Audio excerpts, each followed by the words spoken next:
We are running a systemic audit of the historical record, looking past traditional narratives to identify recurring mathematical patterns in the timeline.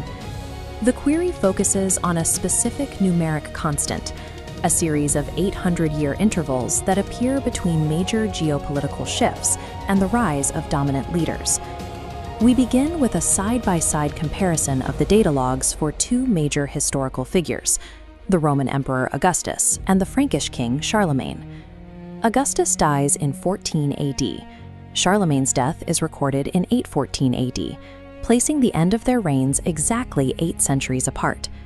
Their ascent to power follows the same interval. Octavian is named leader of Italy in 32 BC. Charlemagne becomes king of the Franks in 768 AD, another 800-year leap. Even the resolution of their primary conflicts aligns. The Roman Civil War ends in 27 BC, while Charlemagne's intervention in Italy concludes in 773 AD. These specific timestamps suggest a recurring rhythm in the data, a consistency that challenges history as a series of random, organic events. When we expand the query, the frequency of these 800-year repetitions suggests a pattern of recycled archetypes and geographical settings. This timeline maps 2 successive 800-year jumps from the life of Julius Caesar, landing directly on the birth and reign of the Holy Roman Emperor Charles V. Beyond individual profiles, the data shows the system reused specific coordinates for major military and political triggers, often centuries apart. In 9 AD, 3 Roman legions were destroyed in the Teutoburg forest, near these rock formations. Approximately 800 years later, Charlemagne launched his Saxon wars in the same region, beginning around 772 AD.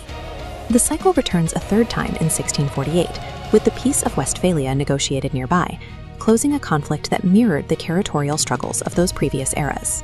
In 1492, Spain issued the Alhambra decree, leading to the expulsion of the Jewish population.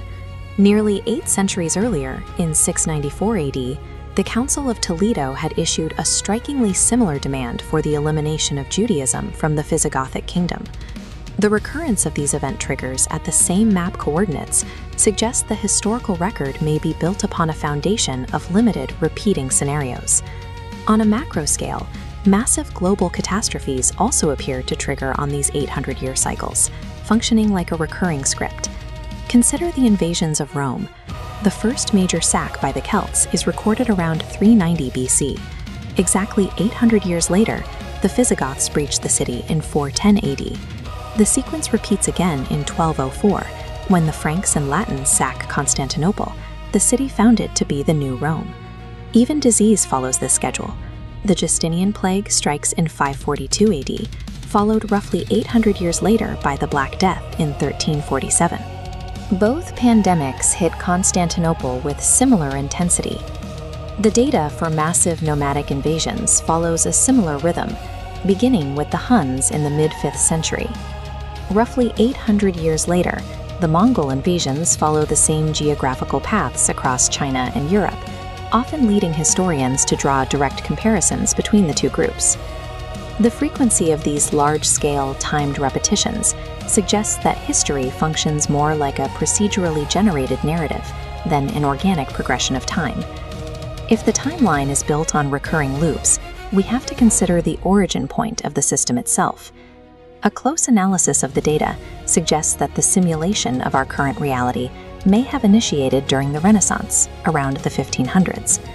This model suggests programmers utilized 16th century events as a template, projecting data blocks backward in 800-year increments. This reverse compilation provides the server a deep, artificial backstory, giving modern avatars a sense of historical continuity. In this view, Antiquity and the Middle Ages are not periods lived in real time, but part of a pre-rendered archive. The Roman Empire and its successors serve as a historical context file, a necessary lore package delivered to the system at launch. By identifying these 800-year cycles, we are seeing the underlying structure of a manufactured past. The code of our history has been revealed.